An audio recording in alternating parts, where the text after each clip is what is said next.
What is what is playing? Banish. C10. Demonio.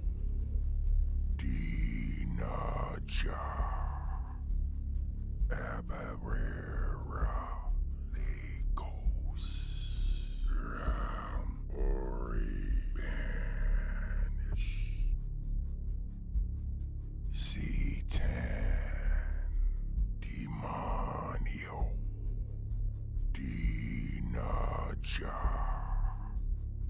Abarera. Legos. Ram. Ori. Banish. C10. Demonio. Dinaja. Abarera. Legos. Ram. Ori. Banish. C10. Demonio. Dinaja. Abarera. Legos. Ram. Ori. Banish. C10. Demonio. Dinaja. Abarera. Legos. Ram. Ori. Banish. C10. Demonio. Dinaja. Abarera. Legos. Ram. Ori. Banish. C10. Demonio. Dinaja. Abarera. Legos. Ram. Ori. Banish. C10. Demonio. Dinaja. Abarera. Legos. Ram. Ori. Banish. C10. Demonio. Dinaja. Abarera. Legos. Ram. Ori. Banish. C10. Demonio. Dinaja. Abarera. Legos. Ram. Ori. Banish. C10. Demonio. Dinaja. Abarera. Legos. Ram. Ori. Banish. C10. Demonio. Dinaja. Abarera. Legos. Ram. Ori. Banish. C10. Demonio. Dinaja. Abarera. Legos. Ram.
Abarera Legos Ram Ori Banish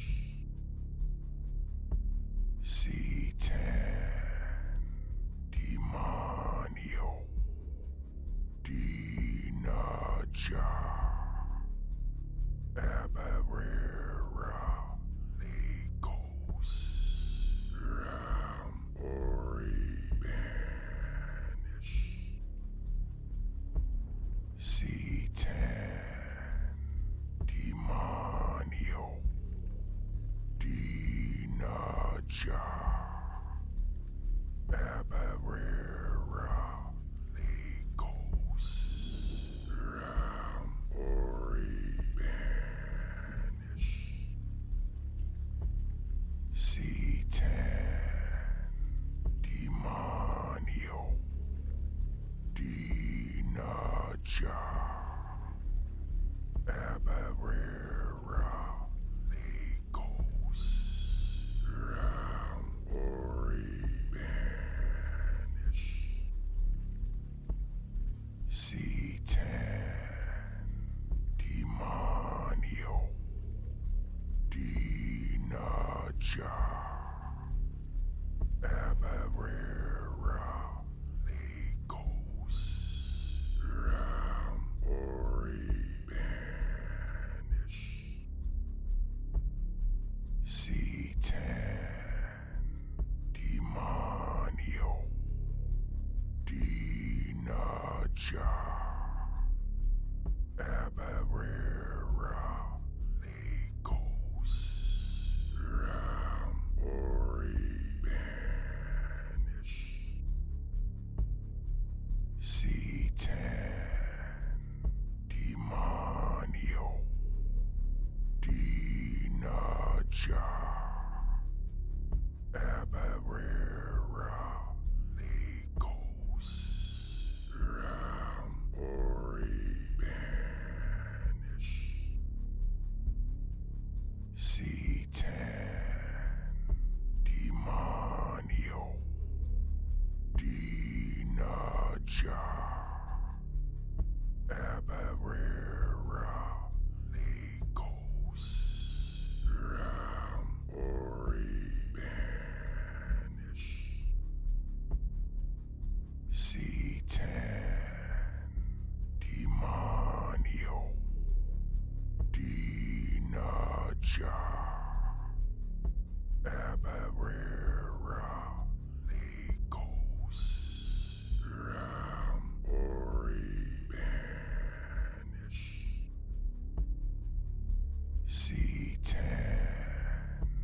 Demonio Dinaja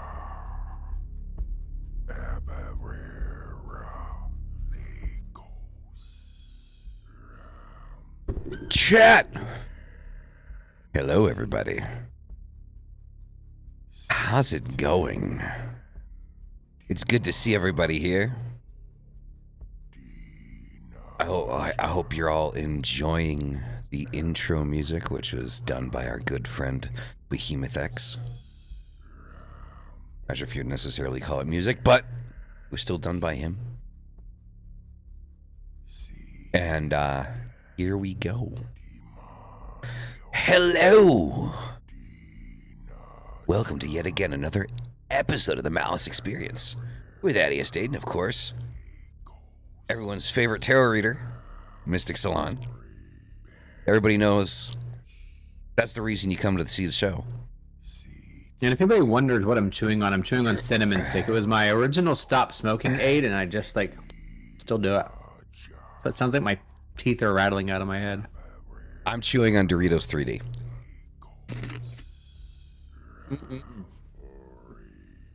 I'm feeling blue. Blue? You look it. Yeah. Rook, take care of your man. Come on. I didn't say blue balls. Blue. Well, you know. Actually, to be honest, this color that's directly behind me in real life here is true green. but my camera is changing it for some reason. That It does was like not. super bright green. That doesn't even look remotely green. I know. It's weird. I don't know why it does it. But it is green. Yeah, it doesn't look green You at did all. cooked for me, thank you. Especially since I had to plop down $150 for them damn tickets for the Renaissance Fair, Medieval Fair. I can't, whatever you call the damn thing. How much? It was $145, but that's because we are doing the pub crawl. Hmm. It wouldn't have been near as much, obviously. So we're going to get drunk on mead.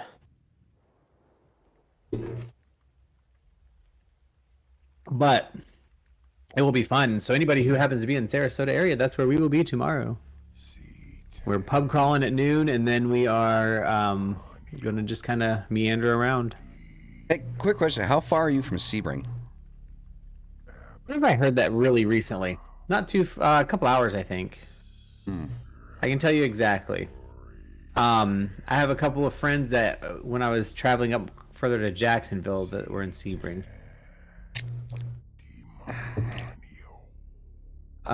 It is. Oh, okay. I did not know that's where it was, but it's an hour and 57 minutes from where I live now, and about an hour and 10 minutes from our land, Central Florida. So it's north of Lake Okeechobee, and I'm south. Okay. If you look on a Florida map, I'm I'm on the water at Cape Coral. There you go. No, it's because the company that I work for is based out of Sebring. Yeah. Okay. Yeah, that's central, very like dead Central Florida. Okay. So, and we will be probably 30 minutes from there tomorrow because the thing is up towards Sarasota. Exciting. Okay, done with that. All right, so I promise I'm not going to be eating Doritos this whole time, but I usually eat during almost every episode, so yeah. Well, it's just I can't imagine it being tantalizing or enjoyable. Just listening to me munch on shit. And I don't know why my camera is lagging, guys. Like on here it looks fine. But like if I open up the actual fucking I don't know. I don't know why it's fucking lagging the way it is. I You always just got got to deal with it. the actual fuck. So it is what it is. I'm sorry guys, but the camera situation's being a little fucking weird. Nothing's changed on the computer. I don't know what the fuck's going on. Anyway, Mystic, what do you got for us? What are you reading our week with, man? Weird because I'm hearing you come out of the other room where Rook is. It's creepy. I thought that sentence was going a completely different direction, but all right. I bet you're glad it didn't. So Earth, Moon, and Shadow Oracle. I think I might have used this once before on here, but I'm not sure. It's by Serafina Yeshamesa and artwork by Kat Amsel. That's one hell of a name. Yeah, I like saying it because I practice. So, it is a Oracle deck. It's a Kickstarter deck. I love it. One of the things I really do like about this deck is, other than the imagery itself, is the way that they just took the extra time to, number the decks. Special ordered numbers. You're the first. They included different cards as part of the deck that are different reads. Which I always find interesting to see what other people's perspective is on the different reads. This is truly my favorite type of card stock. It is very it's very hard. It's very thick. I don't know. Is it hard and thick? Huh? It's hard and thick. I would prefer softer and thick and velvet. No, anyway, what are we talking about? Oh, I don't think we're talking about the cards anymore. But they are reversible, which I really, really like, right? So you can tell, when they're reversed. Or, you can't tell when they're reversed. They're the same both ways. But it's really good card stock. They're borderless.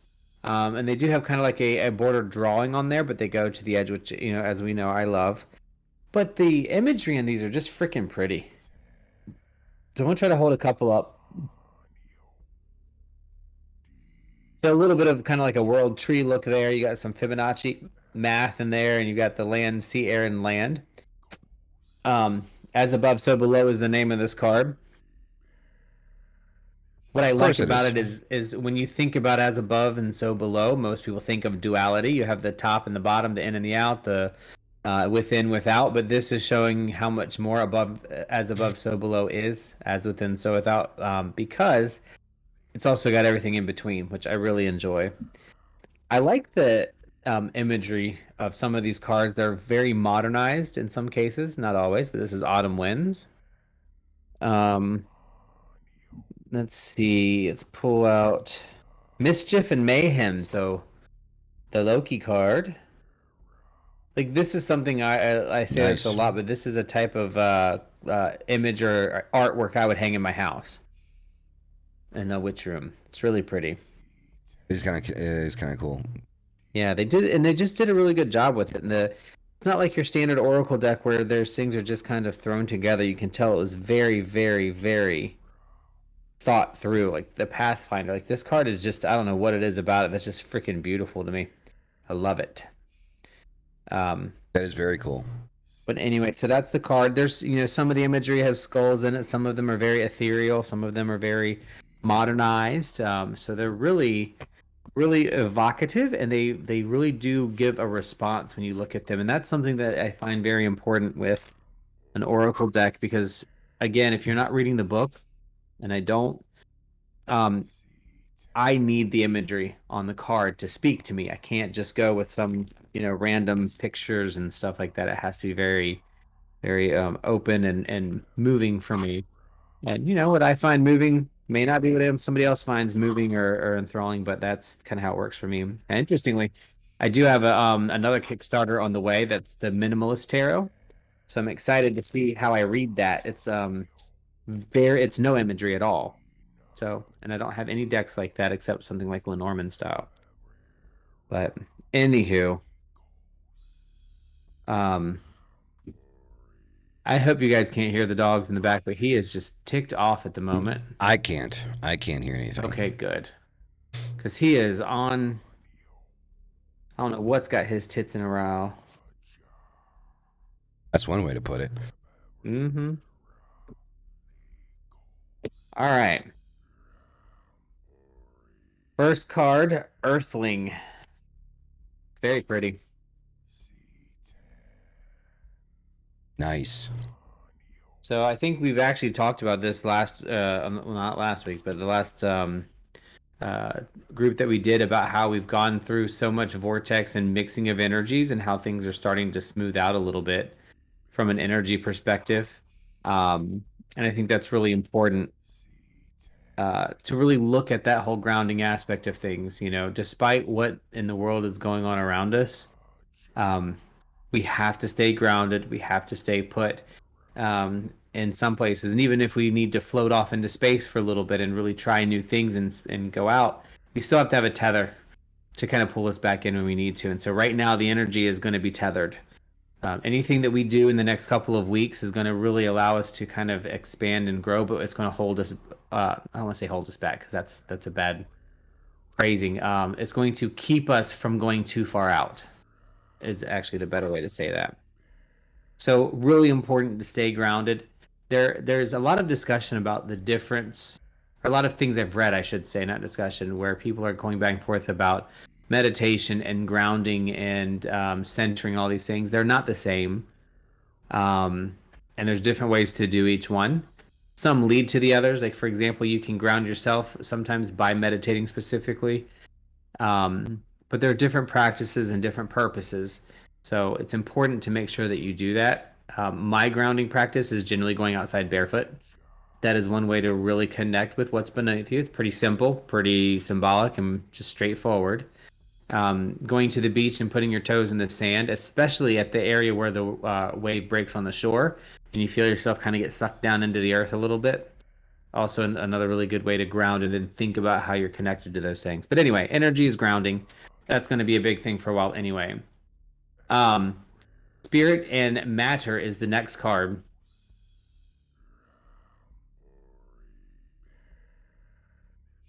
So if we I talk dig it. about, yeah, if we talk about grounding and then we also go into spirit and, all of the things that we are trying to keep together, um, the energy really, and equilibrium, as a matter of fact, per the topic, but equilibrium is not necessarily a state of where things are exactly the same.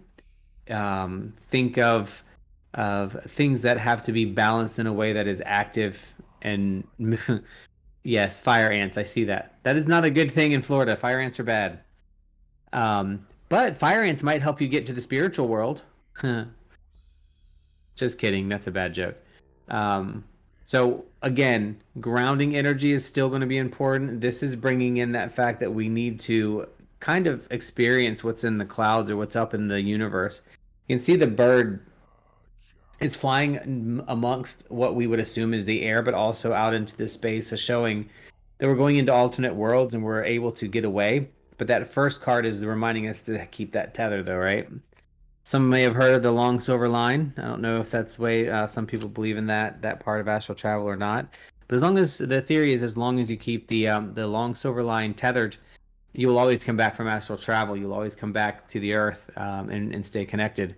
It's important to have that ground and that tether there, especially when the cards are telling us we need to go out into space. We need to go up and experience these things differently. And then the very also interesting third card is Ancestral Connection and Earthly Wisdom. So this is Winding Roots. You can see spirals in there. Spirals are extremely important and sacred in many traditions.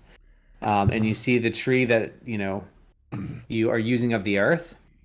You are here in the present. You are underground where you can't see. And you are above, high above, like spirit. So the winding roots and the winding tree speaks right back to that whole grounding process. How are we going to do that over the next week? This might be a good week to do some ancestral work. I'll be honest, I've been reading and doing a lot of self-learning about certain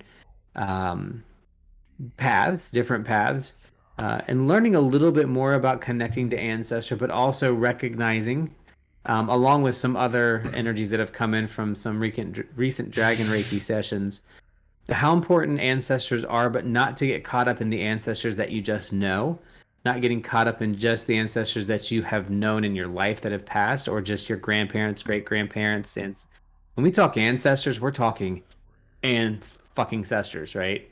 Going back to the people where if you have one common ancestor, the millions of people underneath them would not exist. We will never know those people. We will never learn them, but you can feel their energy by grounding and meditating and going through the process. So I think it's really important over the next week or so that we do keep that tether, that we reach up and experience some things that maybe otherwise we might not want to or not comfortable with, to expand our horizons a little bit, and then bring it back down and utilize your ancestral work to kind of keep things moving. Merry Christmas, Happy Hanukkah, Happy New Year's, Christmas, Hanukkah, Kwanzaa. Excellent. I like the direction that went, and I think that's going to kind of feed into like what it is that I'm going to kind of want to talk about. I still can't believe how pretty some of these cards are. It is a very nice deck. Crazy. I wouldn't necessarily use it myself. I'm on the hunt for a new deck, but I'm not like you where I can just say, okay, I feel a slight connection to this, I'm going to pick it up. Oh yeah, because I connect to every deck at some point. It's just not at the time I buy it. Yeah, so like me, I'm on the hunt for something special. I'll know it when I see it.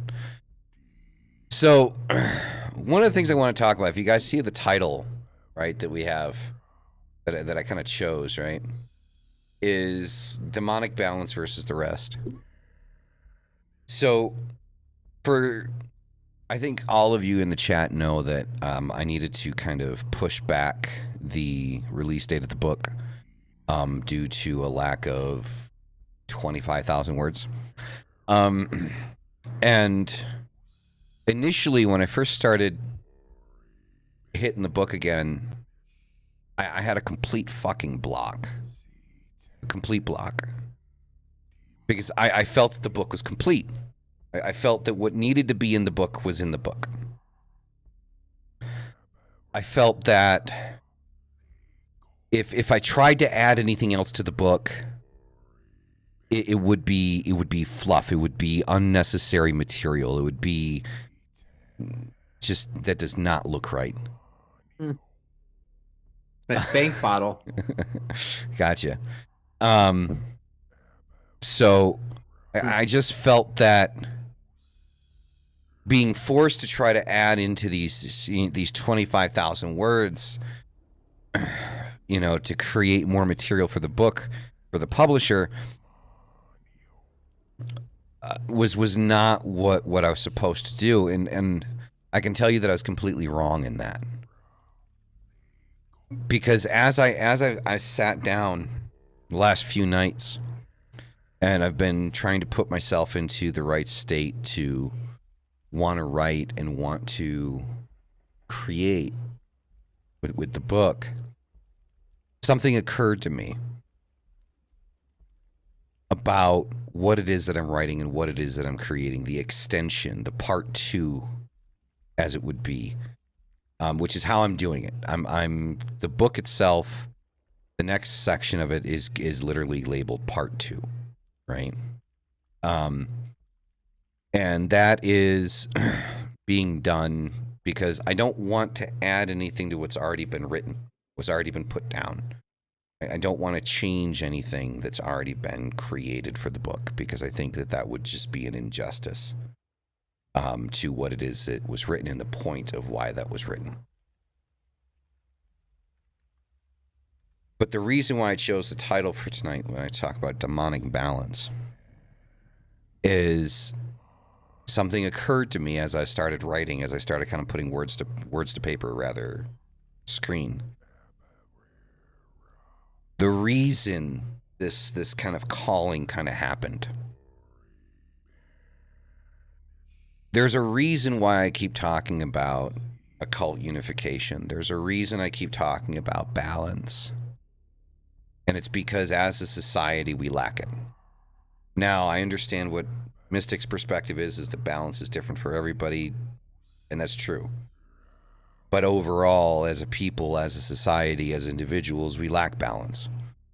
And we allow the things in our lives to completely throw us off balance every single time something happens outside of the purview of what it is that we thought was going to happen.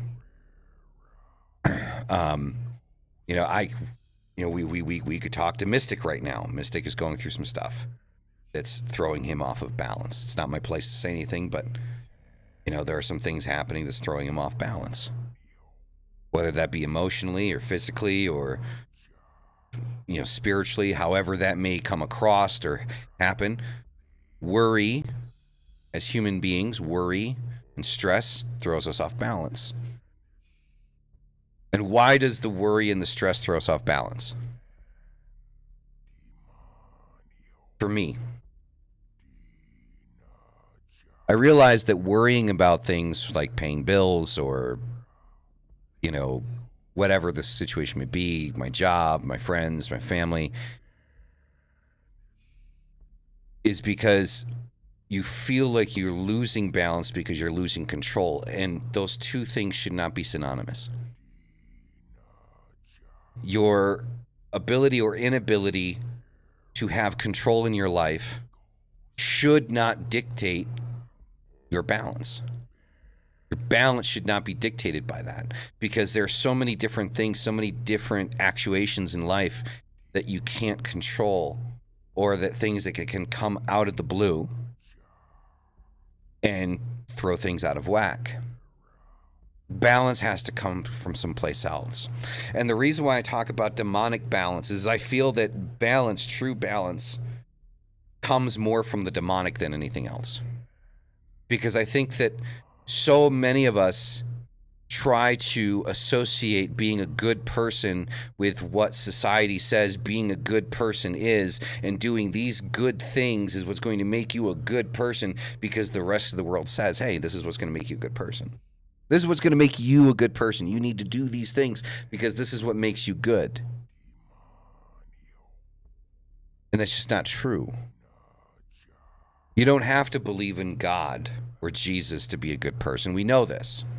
Neither Mystic or myself believe in either. and where I would like to think that we're good people. You don't have to bend over backwards or get fucked in the ass by people that don't give a shit to be considered a good person. Demonic balance is understanding you being a good person, but also protecting yourself. Being able to protect yourself from others and to be able to protect yourself from yourself. So as I've been sitting here and as I've been writing part 2 of the book, there was a reason I started, for example, the Order of Baphomet. Now, I have a tendency, this is a fault for me. I have a tendency of trying to be amicable with everyone around me. I have a tendency of trying to say, yeah, I can find the hairline fracture where I agree with you for the sake of not having an argument. That's generally speaking the type of person that I am. Which equates to me always letting people topple my opinions and my ideas because I don't want to have a conflict with others. Now, I know I like to sit here and talk about like me being an asshole and things like that, and generally speaking, I can be when it comes to people that are just blatantly just rude and pieces of shit. But when it comes to somebody that I can see that they're a decent human being, I don't want to have conflict with somebody. So I'm the type of person, yeah, I'm going to sit there, I'm going to find that hairline fracture where it's like, okay, yeah, I can agree with you on this line. And then I walk that line in order to not rock the boat. And writing this second part of the book, the thing that I've come to the conclusion is fuck that. We need to rock the fucking boat. That's the whole goddamn point. Every single one of us as occultists, most of us as occultists, what we do is we sit there and we try to find that hairline fracture where we can walk the line and be good with everybody. Why do you want to be good with everybody? Why do you want to get along with everybody? Why do you want to find that reason to get along with everybody? If you don't get along with them, you don't get along with them. You don't like somebody, you don't like somebody. It's okay to disagree and you can still be friends. You can look at Mystic and I. There's a shit ton of stuff that we disagree on. We're still friends. There's also a lot of stuff we don't talk about, and there's a reason for that. If you know something you're going to talk about is going to risk your friendship, why fucking talk about it? So, I'm done walking hairline fractures. I'm done trying to find that balance where that idea of that falsified balance of trying to be amicable with everybody, because being amicable with everybody is not balance for you, it's balance for others. When you do things to appease other people, it means you're doing something that you normally wouldn't do. You, as an individual, you normally wouldn't do that thing to make somebody else happy because you don't want to have conflict with them. So are you truly being true to yourself? Are you allowing yourself to truly be who you are? No, you're not. You're not allowing yourself to be who you truly are. Because you're trying to find that happy spot. Don't misconstrue appeasement or making other people happy or avoiding conflict with balance. That is not balance. It is another person's responsibility to find their balance. For example, if Mystic says something and what Mystic says pisses me off, that's not his problem. That's my problem. That's me being out of balance with myself because something he said pissed me off. It doesn't fucking matter what Mystic thinks. Sorry, I keep throwing this at you, right? But like you're here, so I'm using the example here. To me, it shouldn't matter to the point of throwing myself out of whack what Mystic thinks. To be able to listen to somebody, take in their information, and move on with your day, that's balance. But when you sit there and you allow something that anyone else says to ruin your day or piss you off, that's you being out of balance. That's not their problem. Or if something that you say pisses somebody else off, that's not your problem. That's their problem. That's them being out of balance. If somebody says something and it pisses you off, it's not their problem that you're out of balance. That's a you thing. Balance, that idea of as above, so below, is the idea of maintaining that spiritual concept, that spiritual idea. And so the reason why I want to talk about demonic balance is I feel that within the left-hand path, at least in what I have found for myself,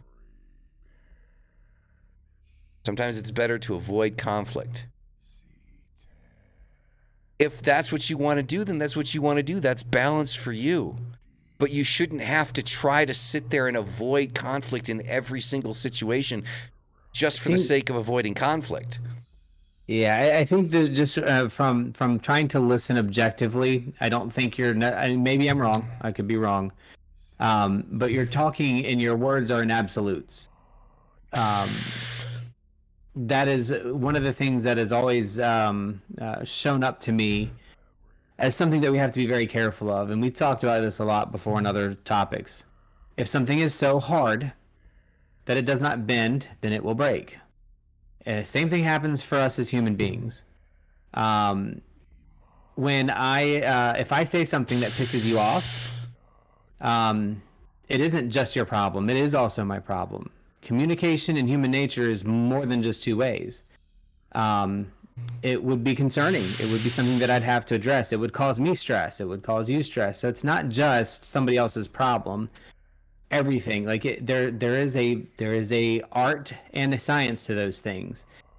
So I think when he says sometimes it's better to avoid conflict, what we learn as individuals, and for me in my path, I'm learning more every day. And one of the newer things I've actually learned is when you mature in your practice, regardless of what it is, you don't learn that conflict is unnecessary, that you don't need to be in conflict, and you don't learn that you need to avoid conflict. What you learn is everybody is different and everybody's going to react in a different way. And when I say or do something that's going to cause somebody else to react negatively, while I shouldn't reduce myself because of that, or make myself less, or allow myself to be walked all over, per se, and you shouldn't do that.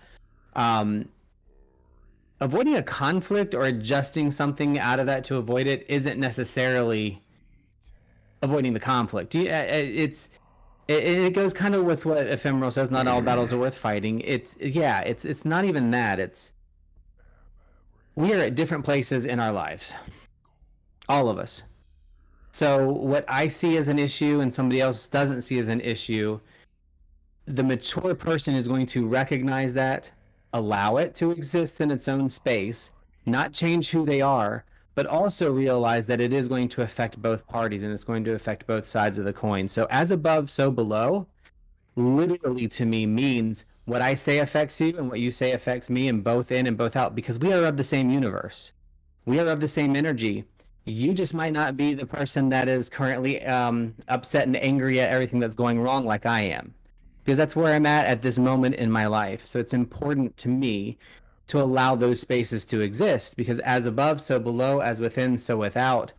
If we are all of the same universe on the same planet, and all of the things that we do around us and that exist on this entire world, then I have to believe that the person on the other side who's judging me and who is, calling me the F word and things like that, as pissed off as I'm going to be, because it is going to affect me, it's not just my problem, it's their problem too. The difference is their problem's not bothering them, and it's not my job to fix it. That's where the difference is for me. It's that I'm not going to fix you by adjusting myself. I may bow out stage left to do so, to avoid a conflict, but I'm not going to alter who I am or I'm going to try not to alter who I am or what I do in those cases. But I might, and that might be the wrong thing to do. But you know what? As above, so below, as within, so without. When we make mistakes as human beings and we do things and all of us are doing it, that is going to happen. And that is where it's also important to have that flexibility. Because again, if we say, don't ever give in to somebody else's wants and desires, always make yourself first place, always do this, never do this, have to do this, you become so inflexible in your life that your anxiety is going to go through the roof because you're not allowing that flexibility to occur. You know what I mean? So it's not about like by coming so hard, you break. It's not about not being flexible or becoming too hard, but it's also understanding the balance between the two. Because you're right, if you're not flexible at all, you break. But if you're too flexible, then you lose form. You lose shape. You lose who you are. Because now you're bending yourself into directions that you were never supposed to bend into. Your earlier comments didn't say that, though. Your earlier comments were very cut and dry, very black and white. That was my point. Because that's how I feel in the moment. I'm going to speak for myself. Flexibility, and now which one is it? Well, that's why you're here, right? Is it flexibility, or are we going to loosen up the colors a little bit and add some gray in? The idea is it gets tiring. So a lot of people like to talk about avoiding conflict, not wanting to deal with people. And what happens when you do that? What I mean, it's nice to say, right? It's nice to sit there and say, well, depends on the person, the situation, the place, the time. It does, but I can only speak from my perspective and my experience. That's all I can do. I can't speak for anybody else. I can almost guarantee you that 80 to 90% of your anxiety is related to wanting to have a view that only has a yes or a no, or a right or a wrong, or a balance or a not balance. I mean, not you personally. I'm talking about general anxiety. Mm-hmm. You know, those things come from the unknown and the inability to determine what's the right thing at the right time. That's really what anxiety truly is. And then it becomes an excessive fear response, which is designed to protect us as human beings from things that may cause us issues. That's why we like to avoid conflict, because it evokes a fear response. You know, I have always been a person that has been able to a certain extent blend into my surroundings, feel what's going on around me, and be able to kind of like water, right? Kind of like what Bruce Lee says, right? Right? The water becomes the glass. Right? Water becomes whatever it's in, right? And I've always kind of taken that concept to heart. But I feel that in my experience and a lot of what I'm seeing happening around me, that it's like minimalism. It's that's out of left field, but if you think about it, it's like minimalism. The idea of minimalism isn't necessarily a bad thing, right? The idea of minimalism is only having what it is that you need, right? And not using an excess in order to help the environment, in order to help like your own stress, like, you know, your own space to feel clean and focused, right? And then there are people that get to the point where they don't even have any fucking furniture. Right? Well, what do I need a couch for? I'll sit on the floor, right? What do I need? You know, plates for? You know, I'll use this. I'll use the cutting board that I cut the meat on. You know, like shit like that. And I think when people get to this idea of, well, sometimes it's okay to avoid conflict because I don't like dealing with people. Okay, well, that's great. Then you avoid conflict and you don't deal with people. That's fine. You do you. Okay, but it's gotten to a point for me where I'm tired of needing to feel like, okay, it's gonna be better to avoid this situation and not attack it head on, and let these fucking people, you know, have the final say in shit. Right? So it's that to me is tiring. To not be able to say my opinion, right? My opinion doesn't need to cater to everybody. My opinion doesn't need to make everybody feel okay. My ideas don't need to make you feel good about yourself. My ideas don't need to make you feel like you're doing the right thing in your life. My ideas are my ideas, and if you agree with them, awesome. If you want to talk about them, you want to have that back and forth, let's do that. But my ideas about what is happening around us, the things that I'm seeing, don't need to have a variation for each individual person that I talk to because it's my idea. That's not to say I can't learn from other people. That's not to say that I can't sit there and I can't listen to other people. That's not to say that I can't have a conversation with somebody else and change my ideas. But the idea that we need to sit down, shut up, and keep our mouths shut and not say anything. And it's right. Not all battles are worth fighting. You are 100% correct. Not all hills are worth dying on. You don't want to die on every single hill with every single person you disagree with. Of course you don't want to. That's common sense. At least I think it should be common sense. I think a lot of what Mystic is saying should be common sense. I'm not saying I disagree with Mystic. Completely the contrary. But I'm also at this point in my life where I'm absolutely sick and tired of seeing everyone bend a fucking knee about what it is like that we... bending a knee. You know? I'm just saying. I think there is an inflexibility to some of the things that you are saying, which I think is causing yourself some anxiety that you're having about what you're talking about. You're talking about, from what I hear, the feeling and the ideas that you're not able to fully express yourself. Yeah, I see that. That's a great one. At least it's not 627 life. Right. Although that's actually a really good number and it's still accurate or usable. Do we have a mod in chat to delete that?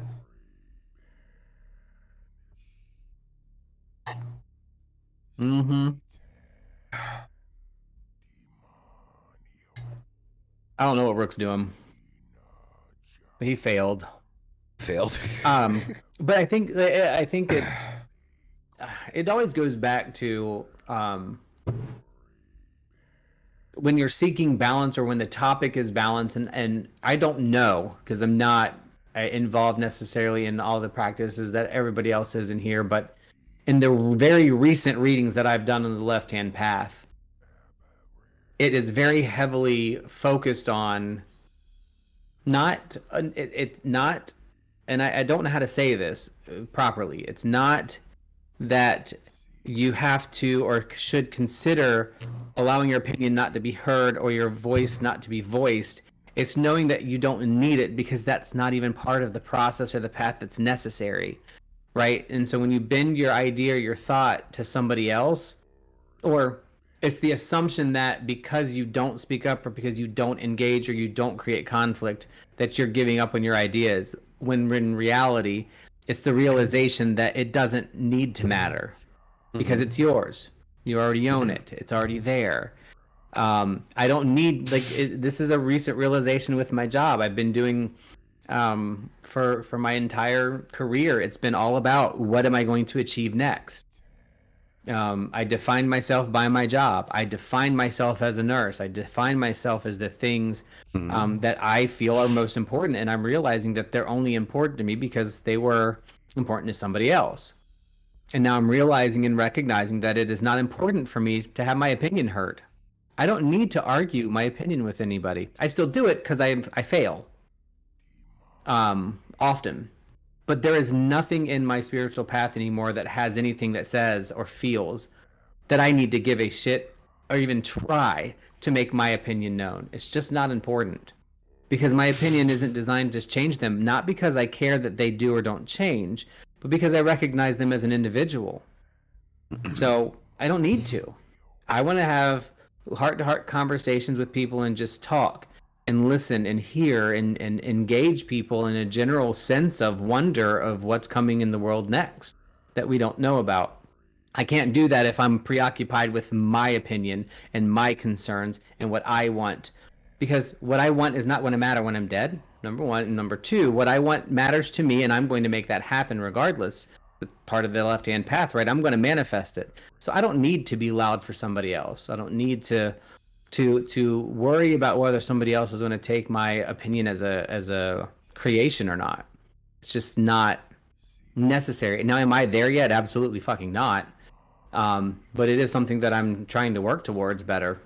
You know, it's I'm trying to mature the conversation in my head and in my environment that allows me to not be the best. And it is very freeing to admit that you're not the top of where you are. Seti, what you just said, right? What you just said, right? Okay, I stand up and it won't be silenced. I just find a lot of the time speaking up on certain subjects always causes angry, judgmental comments. So again, I think a lot of what Mystic is saying is common sense.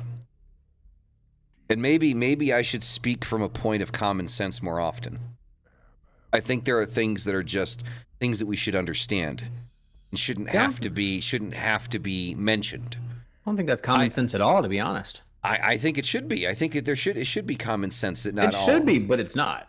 You know, I deal with the public every day. These are things that people don't necessarily know, myself included. I literally read it in a book and tried to see how I can apply it differently based on the conversation.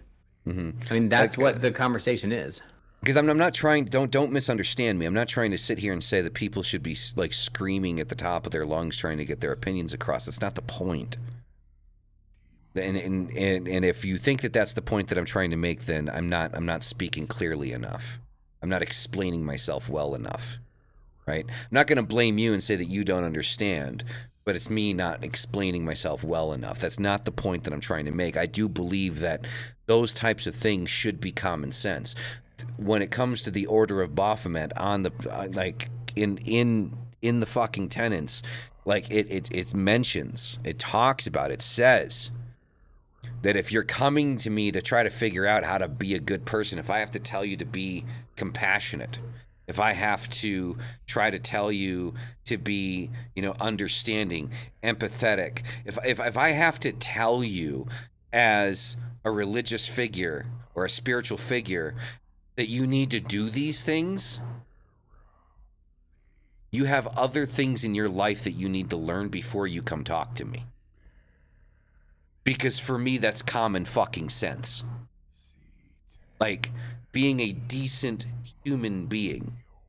The thing that makes us a decent human being. The thing that separates us from other creatures that exist on this planet. And other people that exist on this planet. I'm not here to try to tell you how to be a good person. You need to figure that shit out for yourself. That's not my job. Your parents should have taught you better if you don't know how to be a good person. You should have found something to connect to learn how to be a good person. I'm not here to teach you how to be a good person. But the one thing I'm tired of seeing, that I'm so pissed about, is watching us need to crawl under fucking rocks with this idea in our head that, oh, well, it's just like what Mystic said. It's like, oh, well, I don't need to, talk about, what it is that I believe in. I don't need to, explain my ideas to these people because, they're never going to understand it. And you can crawl under your fucking rock because it's for you, right? And if you go back in history, if you look at people that stand out in history, right? The people that stand out in history didn't take an idea that they thought that everybody should know and then go crawl under a fucking rock with it. They stood there and they said, I need you to understand this. I don't need you to be a part of it, but I need you to understand this. On some level, to some degree, I need you to understand this. What's the relevance of that? We're not all trying to be Mahatma Gandhis and lead the people. So what is that relevant for, and how is that appropriate for me? It may not be. No, I'm not asking me personally. I'm just conversation-wise. I think the idea of, if you think about, at least for me, I'll speak for myself. when I look at these people in history, when I look at these people that has stood up with their ideas and said, I need you to understand this idea, I get a certain sensation when I look at those people. It's like they understood something that we don't. They understand something that I don't. They understand something that I want to understand. They understand something about, you know, being human, that they have clearly a bigger battery than me.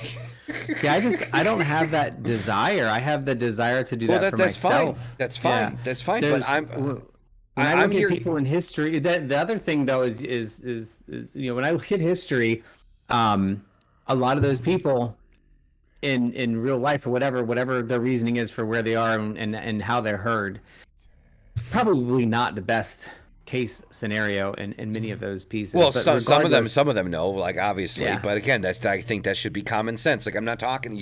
I think it should be common sense that you guys should know. I'm not talking about fucking Adolf Hitler, right? Okay. I'm not talking about. I'm not talking about that either. You know, I'm not talking about Stalin, right? I'm Okay. not talking about these people. I know you're not saying that, but I just want to make that clear, because those are people that there are some people in the world that might look up to those people. That's not what I'm talking about. Right? That's not what I'm talking about.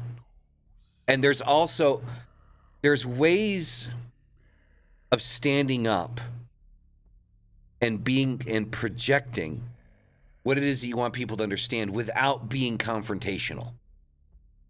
Can we agree on that?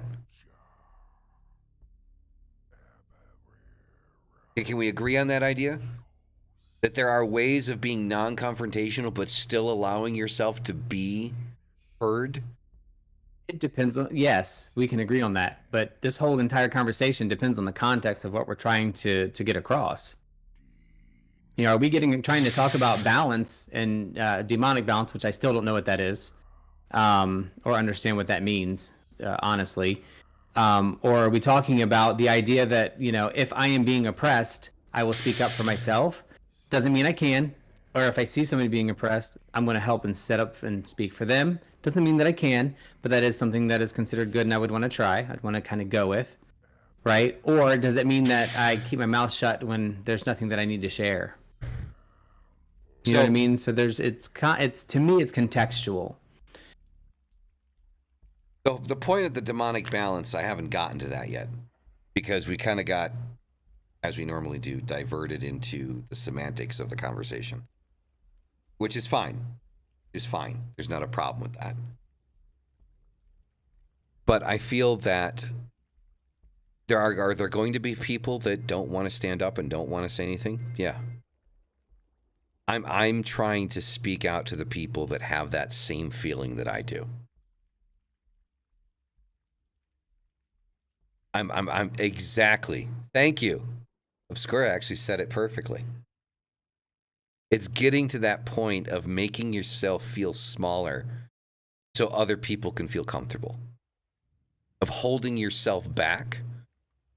It could be something simple as something that you want to do in your life, and other people tell you that it's a foolish thing that you should do.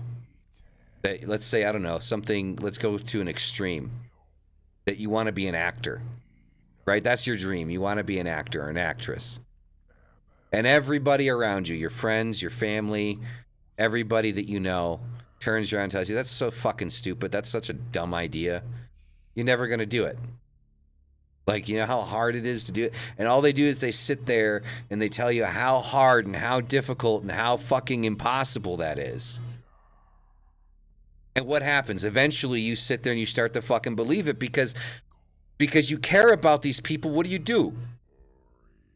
You don't stand up for what it is that you believe in. You don't stand up to that idea to say, no, man, fuck you. I'm going to do this. Or at least I'm going to try. These are the, yeah, you're right. Yeah, it is. It's hard. Yeah, I know. You know, yeah. Why? Why do that?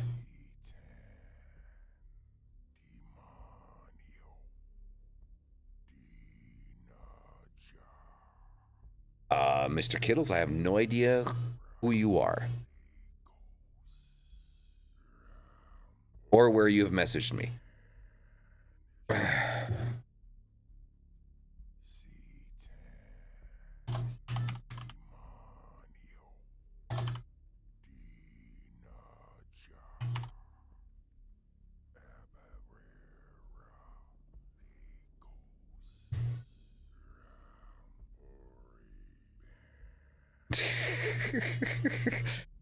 Fucking SETI. Sense of humor is worth having. Critical. Hmm? It is critical. Trying to catch up on reading real quick. Oh, yeah, I'm trying to read it as well. Okay. So I'm good, Charles Thomas. How are you? So when I sit here and I'm talking about all of these things, it's not just about something I've dealt with on the left-hand path of just being an occultist, right? I like being open about certain things that I practice. I like being open about reading tarot, about reading palms, right? And when I'm open about those conversations and I start talking about those things, right? You know, you get the giggles in the room, right? You get the people that laugh at you. Now, does that matter? Does it matter what they think? No, it doesn't. But when you have people that turn around and they want to sit there and tell you, oh, well, that's bullshit. That's bullshit. That doesn't exist. That's not real. That doesn't work. Right? That's purely psychological. It's a placebo effect. Right? It's complete fucking bullshit. Your little fucking your candles and, you know, your rituals and your music and, you know, all that shit. It's bullshit. It's bullshit. Like that, you know, you're not communing with a god. You're not connecting with a divine force. You're not doing anything. How many of you have heard that? How many of you in your life trying to be open with someone, talking about that, right, have had to deal with somebody saying something similar to that? So it's perfectly fine for them to say, hey, what you believe in is bullshit, but no, we need to keep quiet. We need to not say anything and just water under the bridge and move on. And I don't need them to believe in what I believe in. No, I don't need them to believe in what I believe in, but also let's not be fucking pieces of shit. Yeah? So I'm going to let you off scot-free, making me feel like shit with what you're telling me, and I can't say shit to you because I'm going to be the bigger person. That doesn't make you the bigger person. Not in my opinion. Now, are you going to try to change that person's opinion? I'm not going to try to change their fucking opinion, but there's nothing wrong with turning around. You know what, dude? Fuck you. I don't know what it is that you believe in, but I'm not going to sit here and disrespect you. Not just make fun of what it is that you believe in, but disrespect you as a person because of what you believe in.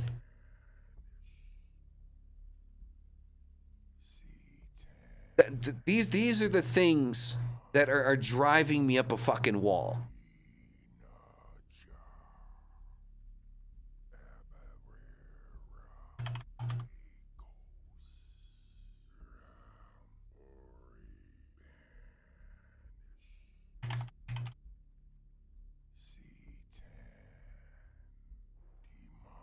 Mystic? Just not that angry about it. I don't know. Maybe I've just reached a fucking breaking point. Well, if I listen to the advice of everybody else who gives a fuck what other people think, then this conversation would be completely moot point. But I do, so that's why it matters. But I don't have that issue. I don't have anything to prove to anybody. I just don't. It's not about proving. It's not about proving anything. It's not. You can call me wrong all day, all night. This is one thing I will not budge on. You are worried about proving to other people what your point is, and that is the opposite. And the sitting point of not wanting to feel small about your opinion and the projection. That's what it is. It's what people do. It's human. We get it. But be honest about it. Because if you don't have a point to prove, then you don't have a word to say. It's not necessary. The anxiety goes away. Sure, I'm anxious about what's going on with me right now, but I'm not anxiety falling on the floor worried about what other people think about me. Don't want to get a best foot forward? Sure. But I'm just not that angry about it. So it just doesn't affect me that way. So I don't have a whole lot to give when it comes to that. Maybe I'm not oppressed enough. Maybe I didn't get beat up enough in high school. You know, maybe I didn't wear the goth clothing enough to be picked on hard enough for people to tell me about who it is. I've had my run-ins. Obviously, we had them at work. I've had them with all different kinds of people, and they affect me pretty hard. But in none of those cases did I feel like I was being made small by not responding. I felt stronger by not responding. You know? So again, and ephemeral, I hear you, but I don't give a fuck about their disrespect. If we're going to talk about we are not going to give other people power, they can't disrespect you. Like, that to me is just, if I am worried that, oh, you're going to disrespect me, or you're going to, I just don't have time for you. You know? Mr. Kittles, you're here to give us all these wonderful emojis. That's why you're here. I like them.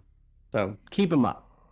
But that's my fear. But there's, I mean, again, I'm going to speak to that too. Like, ephemeral, obscura. It's everybody's feeling, right? If that bothers you, then of course nobody should take that away from you. And it's the same for Malice. If that's something that truly bothers him, he should address it. You know, that's something that you should do. But I want to make sure that we allow the other people to exist too, and don't judge them like myself, that just because I don't speak up and I choose that this thing is not worth my time, that makes me small.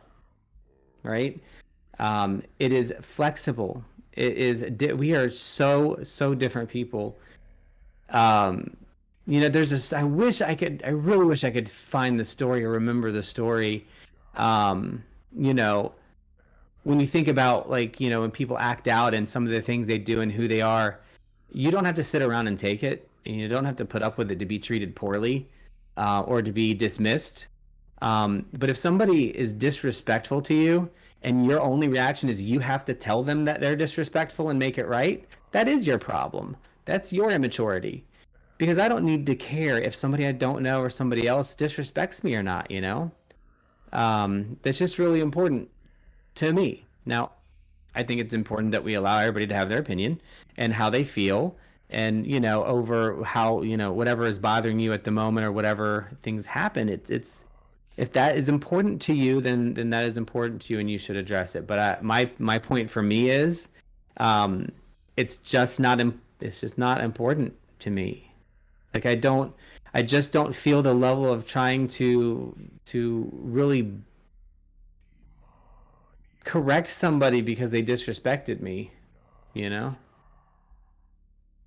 I did a lot when I was younger, and I still do now sometimes because I'm not perfect, but when I was younger, I had serious anger problems, like really bad.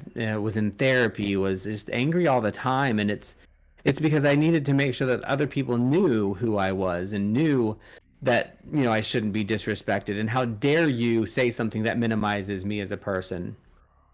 And while I think you should speak up for yourself in certain situations, I'm not going to say that people that don't speak up in those situations are any worse off, you know, small or big, you know, whatever.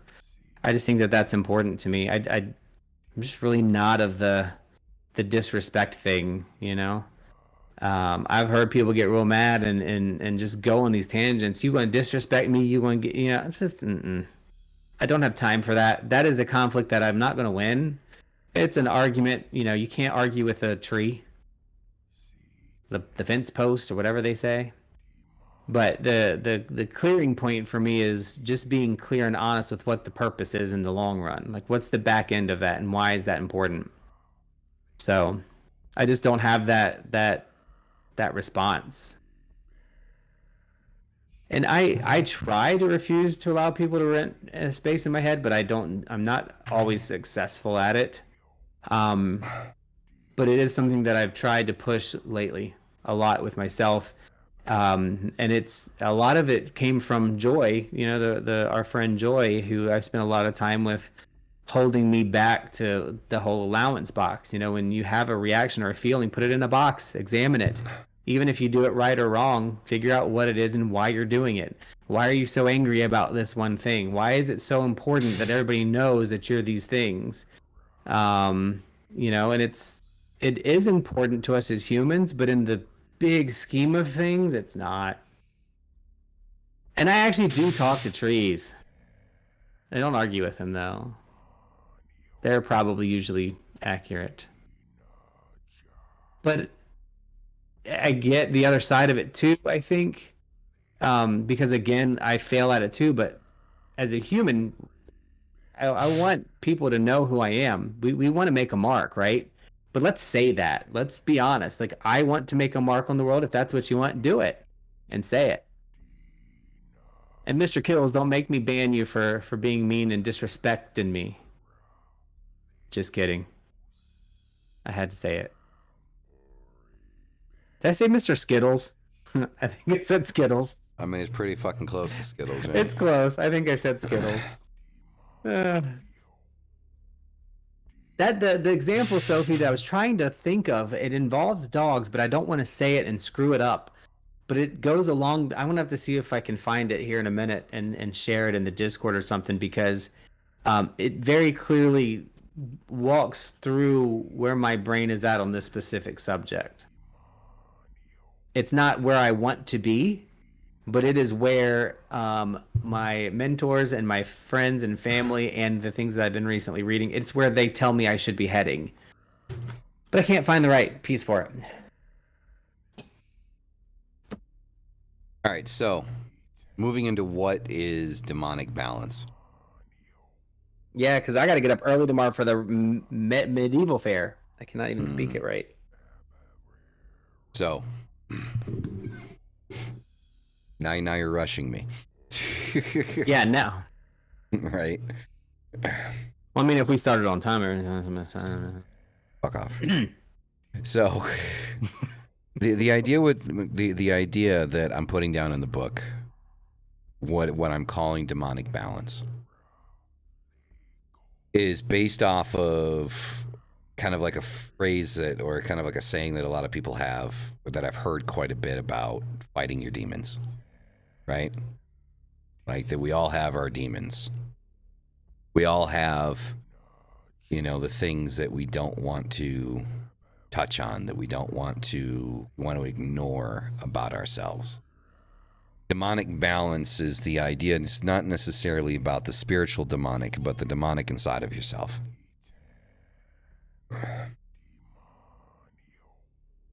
Any part of you that exists shouldn't be ignored.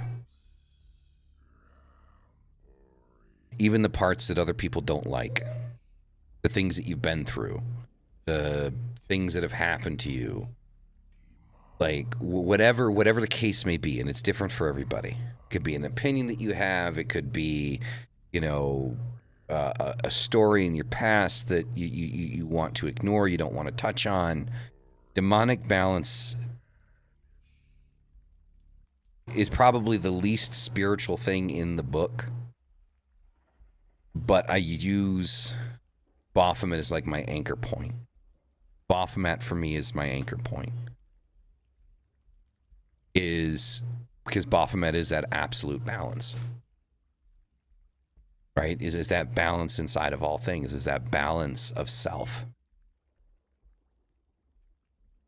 Demonic balance is not running away from your demons, but facing them. And living and existing in tandem with these aspects of yourself. It doesn't necessarily mean to like make them completely public and let everybody know what the fuck it is. That's not what it is.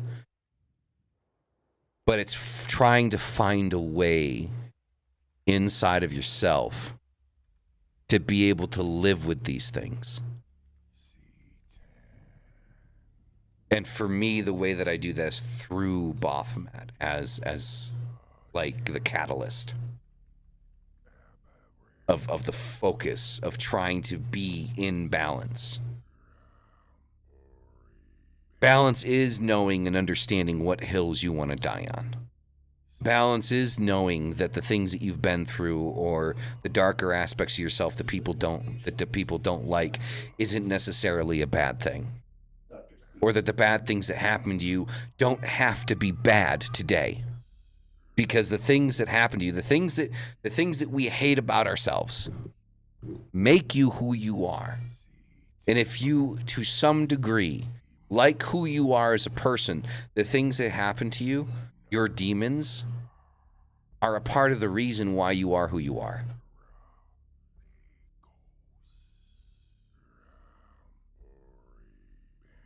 Okay? So if you, to some degree, can look at yourself in the mirror and say, I'm a good fucking person. Don't run from those demons that people talk about. Those demons that you're supposed to fight with. You're not supposed to fight with them. You're not supposed to fight with your demons because your demons are a part of you. And you do have demons. I have demons. Mystic has demons. We all have demons.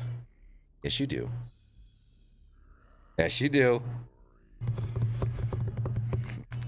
That dog looks like one. He does. Oh no, I definitely have demons. Don't run. Demons. So demonic balance isn't necessarily a spiritual demonic balance. It can be, but that depends on you and like your direction and what you want to work with.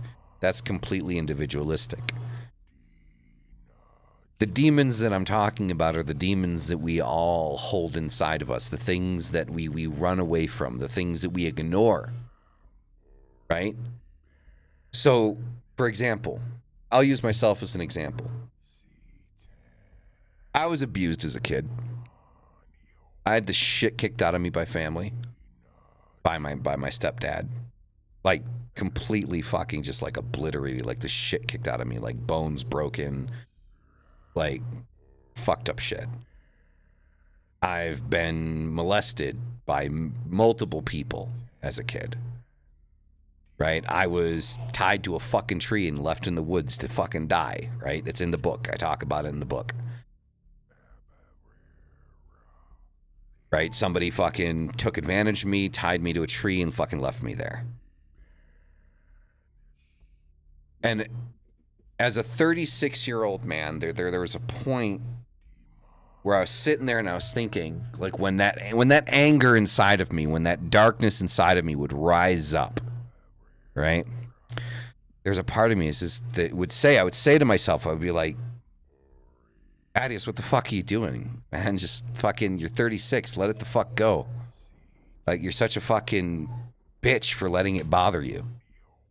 Like, you're 36, you're a goddamn adult, right? You know, just fucking let it go. Those things, those demons, my demons, are going to affect me for the rest of my life. But they do make me who I am. I am who I am as a person because of the things that I've had to go through.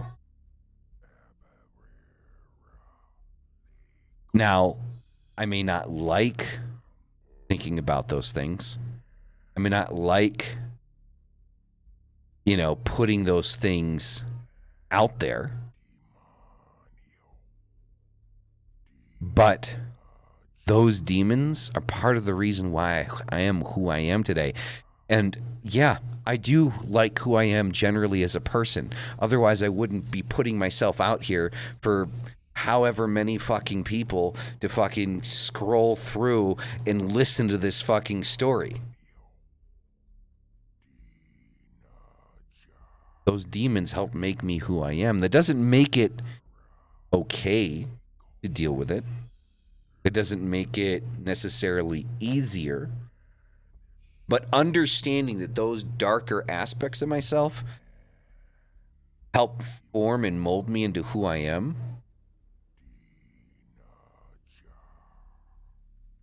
means my demons are working for me and not against me. When I create artwork, when I'm making this oracle deck, which goes with the book, the images that I'm creating for this oracle deck come from my demons. Come from the demons the things that I have to deal with on a day-to-day basis, every single day. When I say I want a card to have a particular direction to it, for me, when I look at it as a piece of artwork, I draw from that. I pull from that. I use that. That is demonic balance. That is demonic balance. Yes. Obscura.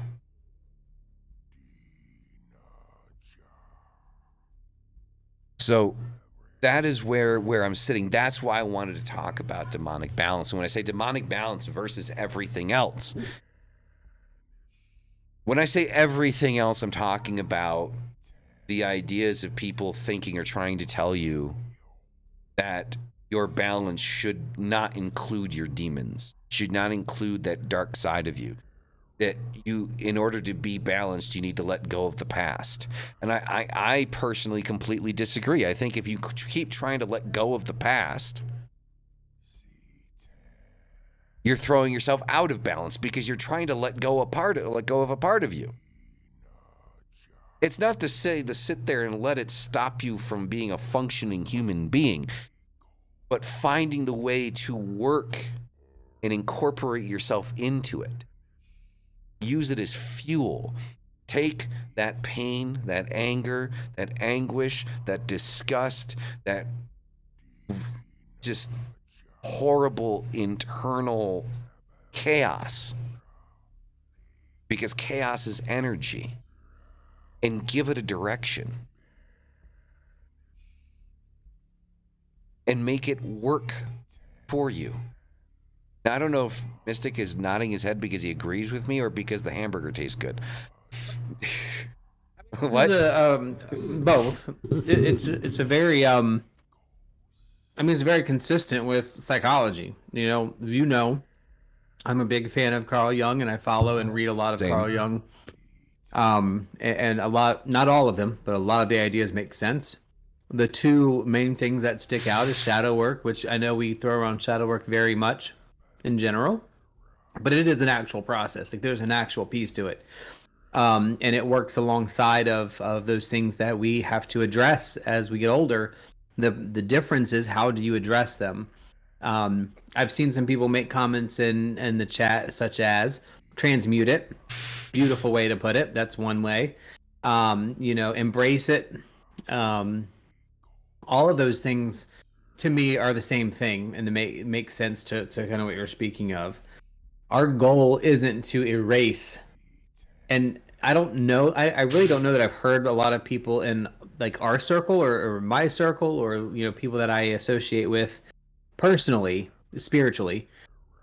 I think all of them would agree, and for the most part, in some way, that dealing with those things that created you, call them demons, call them your shadow, call them the long black bag, like Robert, I think it was Robert Bly does.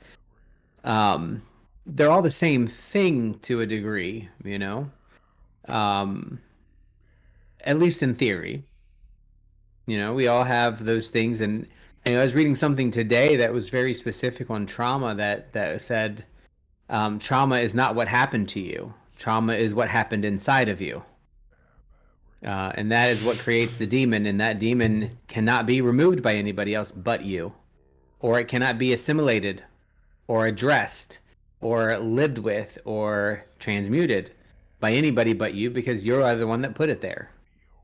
When you're talking about it from a perspective of the things that have happened to you. And so, no, I don't think, kind of to Halsier's question, if something is a part of you, I don't think we should ever cut it out. I don't think we should ever excise things out of our lives that are part of us. But we can change their power level, and we can change their location. We can change their effect. And whether that is through spiritual work, whether it is through demons, whether it is through addressing them that way, that's something There that we was, have to do individually, you know? and in tandem with what you're saying, there was a guy, I can't remember his name.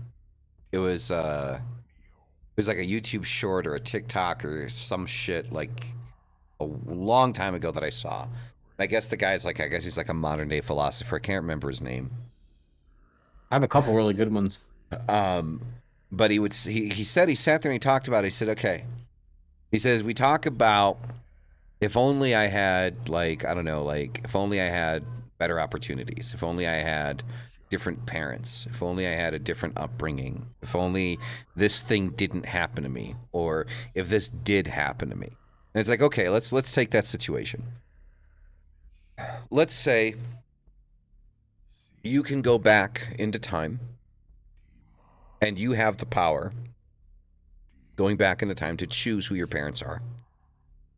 And you can choose everything to be different in your past.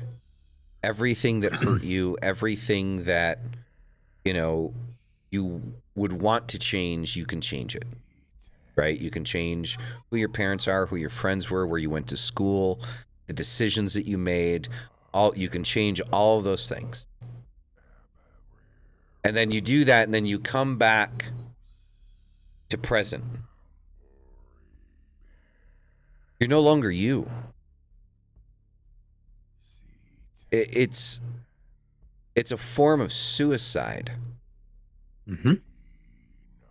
You are killing everything that makes you you.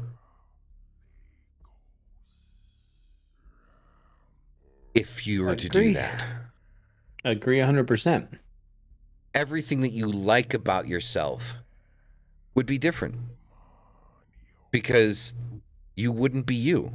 You would be someone else. You might have the same name, possibly, but you changed your parents. So, who are you? If you were to be able to change all those things, you're killing yourself.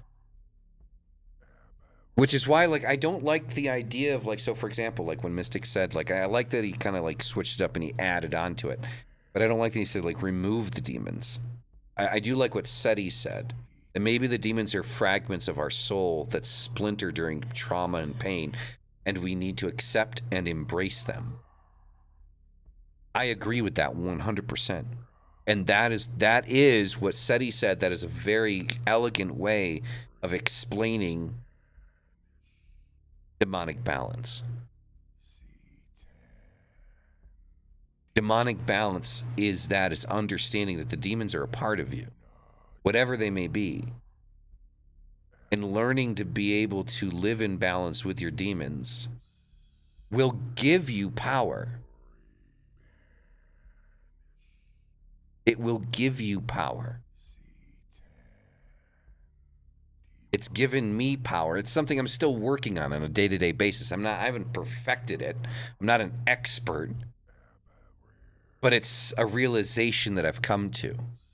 That I no longer feel guilty for feeling bad or sad or upset or angry for the things that have happened to me.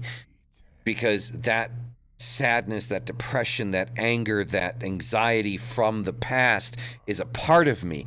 That is something that I can take, and I can still draw from that, and I can create something, I can make something, I can put something out there, whether it be words or images or ideas. I can take that and I can be more by allowing myself to understand that those parts of me that hurt are parts of me.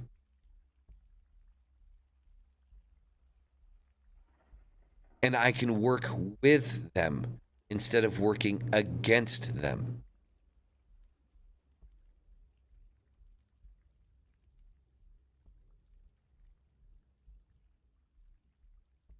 So that is what demonic balance is.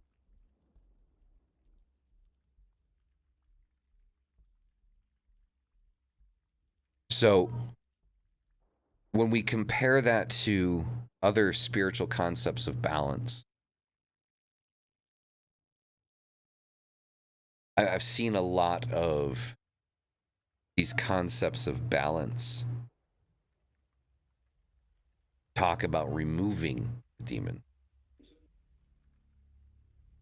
trying to move past them, get away from them, cut them out, cut out a part of yourself. You don't need to be fixed. We don't need to be fixed. That's not what this is about. We're not about fixing something. There's nothing to be fixed.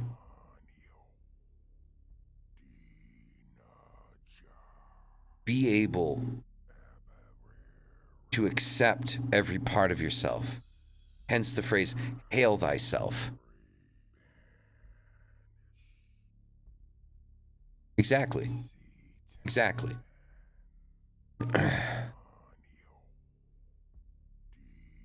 I know feeling broken. I don't know why you feel broken, Obscura, but I know feeling broken. I know feeling that way for me. What it felt like being broken or thinking that I was broken. And wanting to be whole. And it's not like you're not looking for wholeness from somebody else, right? Excuse the squeak, right?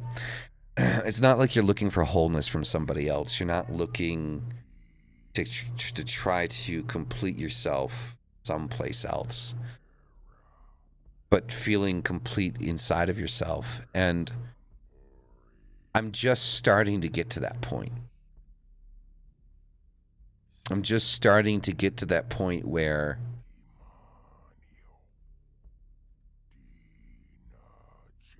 I feel like I'm going to be okay. Maybe not 100%, maybe not perfect, but okay with the things that happened to me. Which is why I'm able to talk about it, the extent that I talk about it. Which is why I put it in the book. You know, just a heads up, like I guess a trigger warning when you guys do get the book. I do get into very graphic detail of things that have happened to me. But by being able to take that experience and put that experience out there, hopefully somebody else is going to see that that's been through a similar situation and be able to say, I can use this. I can use this part of me. I don't have to run away from this part of me, because when we have that conflict is when everything kind of flips the fuck upside down, right? Because like we're conflicted with ourselves. We're conflicted with everything that's happened to us, right? So being able to embrace and absorb and become one with our demons, finding that demonic balance, we accept ourselves. Like, we can't ask anyone else to accept us for who we are, right? Without us accepting who we are. You can't. It's like saying like you want like that saying that like you can't truly love someone else until you love yourself, right? Because if you're trying to love somebody else when you don't love yourself, you're just trying to fill in a gap. Right? So it's kind of the same concept, is that like you can't really accept or ask anyone to accept you until you can accept yourself, accept every part of yourself.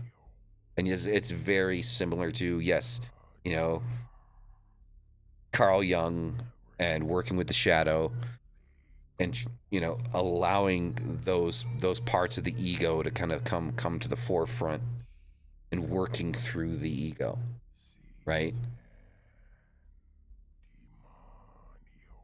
Mystic, you wanna? I don't have anything to add to that. I mean, the demonic balance is your thing. It makes sense to me from a psychological perspective. I think I already mentioned that, so there's not a whole lot else to point to it. So guys, what we're gonna do?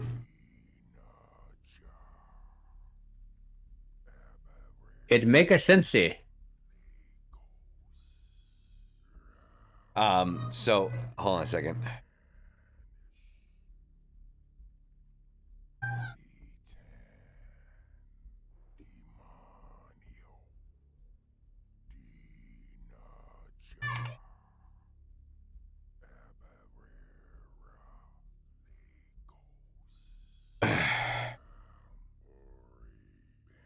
I love All right. those. So anyway, that is going to be the conclusion for tonight's live show. We are going to be in the Discord for a little bit. Probably Mystic not too long, because Yeah. he got to get up early, you know, and get in the costume and all that stuff. Hey, you rocking Stitch? Of course. Ohana means family, and family means nobody gets left behind. Or forgot. All right, so we're gonna be in the Discord for the after show, the after party, right? By the way, guys, not sure if it's something that you'd be interested, but I am working on a Hail Thyself t-shirt. So if you guys want to support the show, you know, give us a maybe, you know, a little bit of a fucking income to keep this thing going, you know, you'll be able to buy a couple of different versions of a Hail Thyself t-shirt here soon. I'm working on the designs. So yeah, so it's happening. There's going to be 3 different designs for it, so you can choose whichever the 3 you like, or all 3, or whatever. So I will let you guys know once the designs are done and up. So it'll be there. So yeah, see you guys in the Discord. You guys are fucking amazing. I love your faces, you guys. But the reason we do this, hail thy fucking self. Peace the fuck out.